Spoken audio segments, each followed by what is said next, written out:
Come on. I shake him away. What? We're moving. Oh, all right.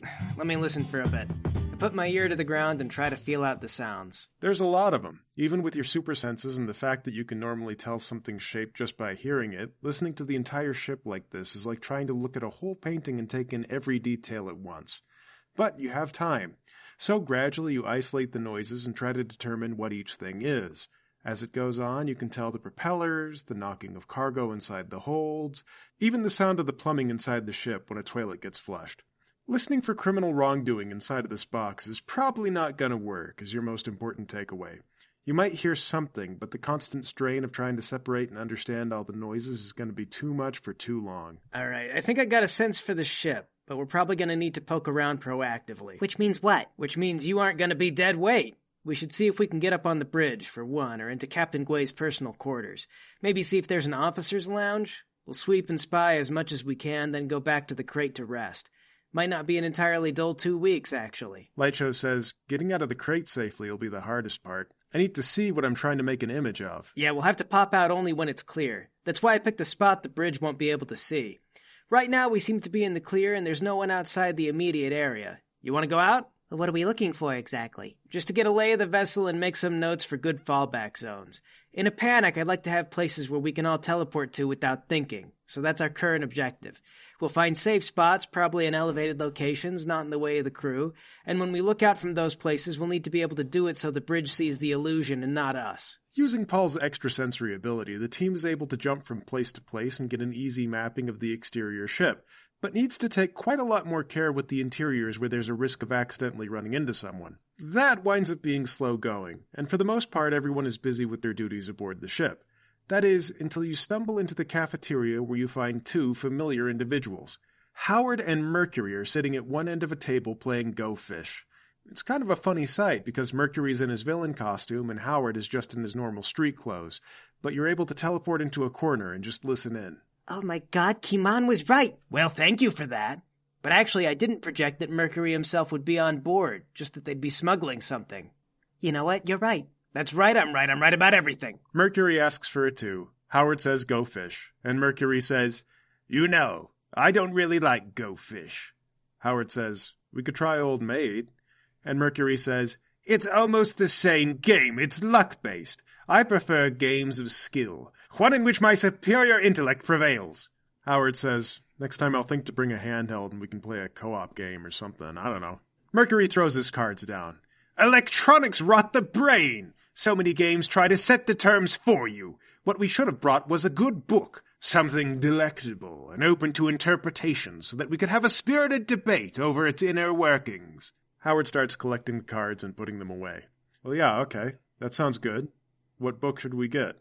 Mercury throws his hands up. "How should I know? I don't want to reread things I've already read. Whatever we do, we should avoid romance novels. It sounds like they're driving Mr. Green insane." Who's Mr. Green? Was that the guy who kidnapped my mom? They are working together. Howard says, "I have to be honest. I once tried reading romance books because I thought they'd capture the spirit of, human connection. But they're all just about some dumb lady getting dicked over by some rich guy, even though she's boring." "I wouldn't know. It's not really my genre." "What do you like to read, sir?" "History and politics, naturally. Although, if I'm being honest, a lot of it is complete dreck. Only a few historians can really spin a yarn, and the rest you may as well not bother. There's a reason much of human history is shared through the arts of playwrights and the like. Shakespeare may not have gotten all the facts correct, but he made the death of Julius Caesar interesting to the common man. And now we all know about the Ides of March. Oh, and for modern standards, look at Hamilton. It's a romanticized tale of the life of Alexander Hamilton. And thanks to that play, now millions more people know he was shot by Aaron Burr. Howard, have you ever read The Count of Monte Cristo?" "Is that historical, sir?" "Of course, it's from whence the no-stick pan-spray Crisco gained its namesake." "Really?" "No, not really, imbecile. Have you read the book?" "Obviously not, sir." "Yes, obviously, or else you'd know it has nothing to do with pan-spray. But the fact is, I am ashamed to say so, because it is a classic, but neither have I. I hear it's quite good, though, set around the Napoleonic era. If you're intent on reading books, I command you, when we make port in Canada, go ashore and obtain 2 copies of The Count of Monte Cristo.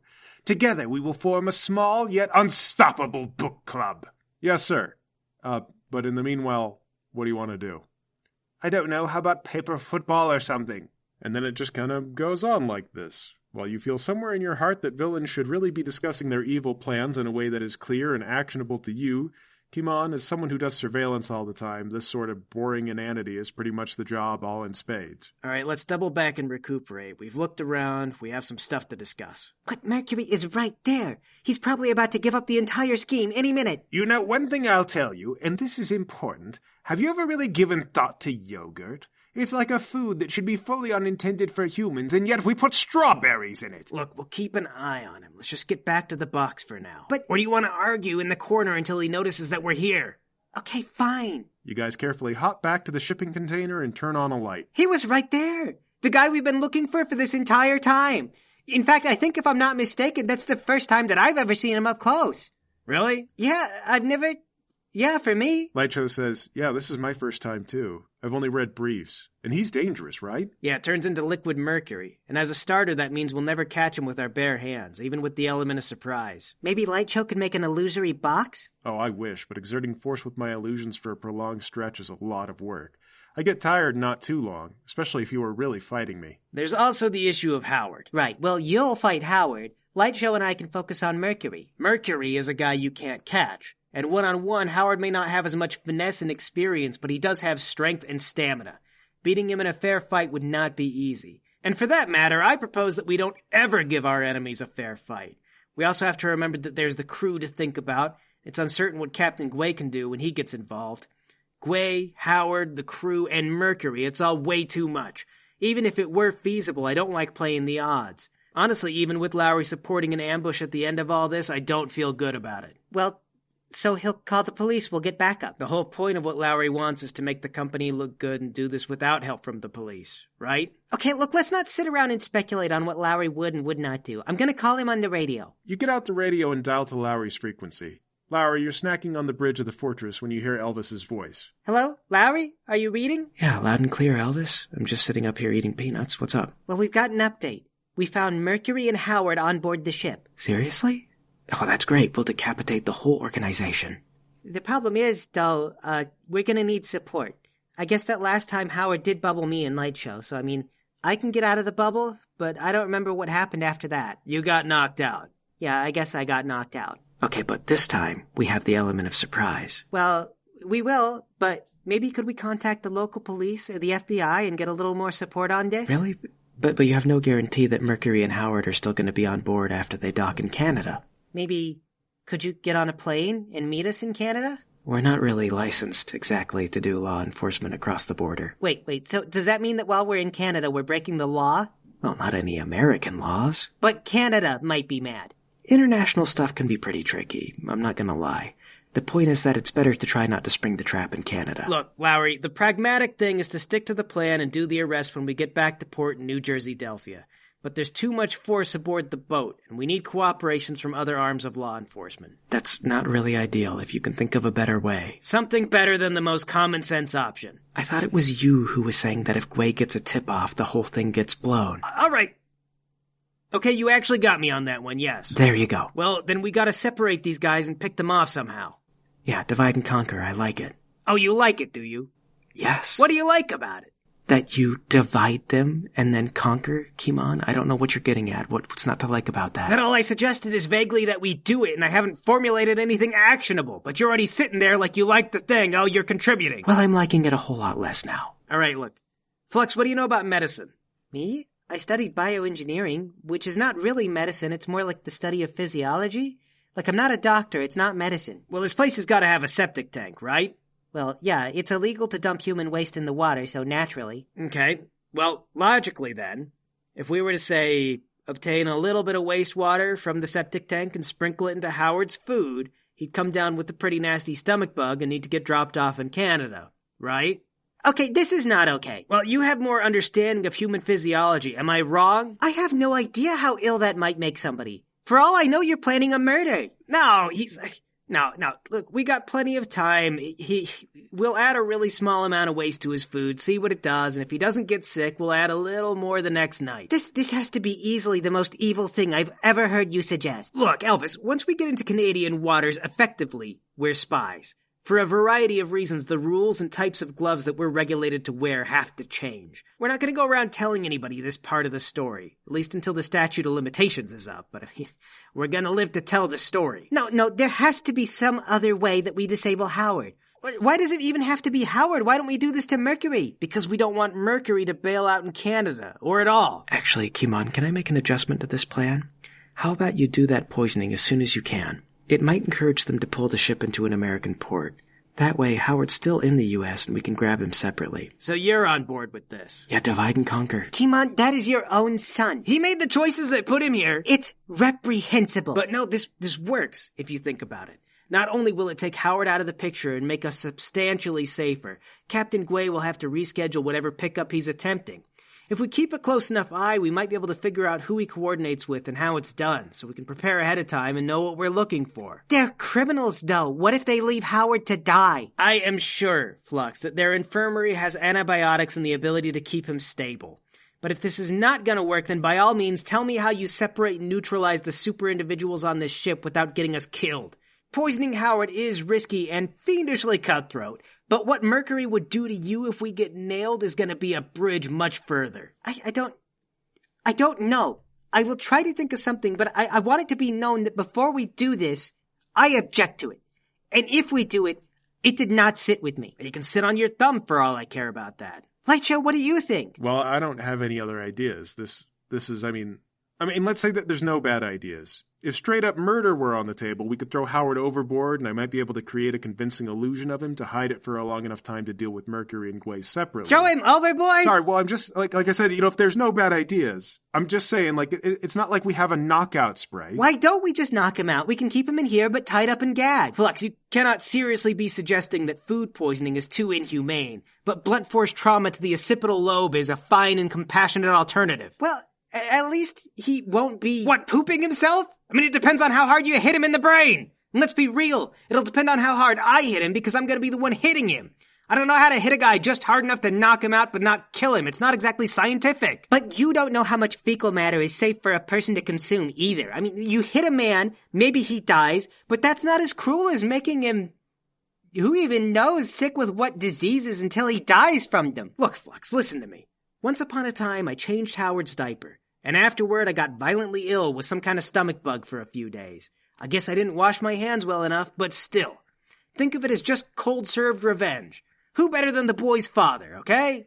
You're completely deranged. But I'm gonna arrest these morons, and I'm gonna be alive and deranged. Okay, look, that's it. We're in the wilderness. We're alone. It's just us and stark reality. Optionally, the only other thing we can do is quietly observe and forgo any arrests until the end of the operation. Well, then I think... in order to be able to look ourselves in the mirror again, that it has to be that. I'm sorry, Flux, but I am going to veto that. Mercury is one of the most high-profile villains in the city. Guei happens to be on everybody's list as well. We're not going to be presented another golden opportunity where we can take Mercury unawares without a lot of unacceptable waiting. So if drastic measures are necessary, let's take them. I agree, we're just going to leave out the food poisoning angle. Call it a lucky coincidence until you're old enough to write your memoirs and set the record straight. This has to be... what we're discussing has to be a war crime. Flux, I would like it for Howard to be eliminated as a major concern, if possible. It'll be a huge win for us if we can make these arrests. Okay, but I think... Lowry, listen to me.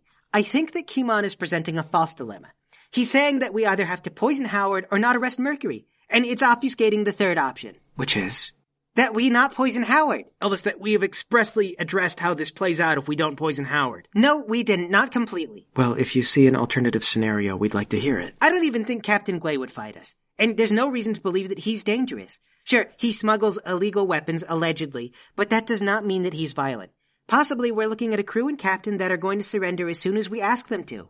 I suppose that is a possibility. Lowry, there's a million possibilities in any situation as delicate as this. It's possible that Captain Guei is narcoleptic. It's also possible that several of his crew members have superpowers that we haven't accounted for. There are many possible outcomes to rolling the dice, and the point of planning against rolling the dice is so that the game is rigged and we win it before we begin. But you don't know that Guei would be hostile, and you're wanting to poison someone just based on these false assumptions. Who says they're false? For starters, we know that Howard is capable of fully occupying my attention. We know that Mercury isn't much of a slouch either. We haven't really formally coordinated an arrest on Howard before either. It always blows up into chaos, and then you act on your own. Yeah, and if I have to fight Howard, Guei, and Mercury on my own, I am gonna get overwhelmed. Well, it's really condescending for you to assume that I'm not gonna be of any assistance. Why don't we talk about that? How about we don't change the subject? Let's establish what we know. We know that Mercury is here. We know that Howard is here. We know informants disappear from Captain Guei's entourage, which means probably killed. But we don't know that. There are few plausible alternatives. Lightshow says, we know that neither Howard nor Mercury have read the Count of Monte Cristo. That's the most important information yet! Could the two of you take this seriously? I am taking this seriously. The two of them are bored. So if Howard gets sick, I could imagine Mercury deciding he'd rather visit shore to drop Howard off and get his book. Look, Elvis, normally I'd like to go over all the angles and consider the morality of this, because I understand that's the crucial line between heroes and villains. But right now, time is extremely limited, and Howard does need to be subdued somehow. As soon as possible. Shooting at people or hitting them with a nightstick is likewise normally illegal, but under extenuating circumstances, it has to be excused. I think this is such a circumstance. I just can't believe this. It's not ideal, but it's the track we're going with. I'm open to other ideas, but you have until the poisoning plan can be completed to think of the alternative.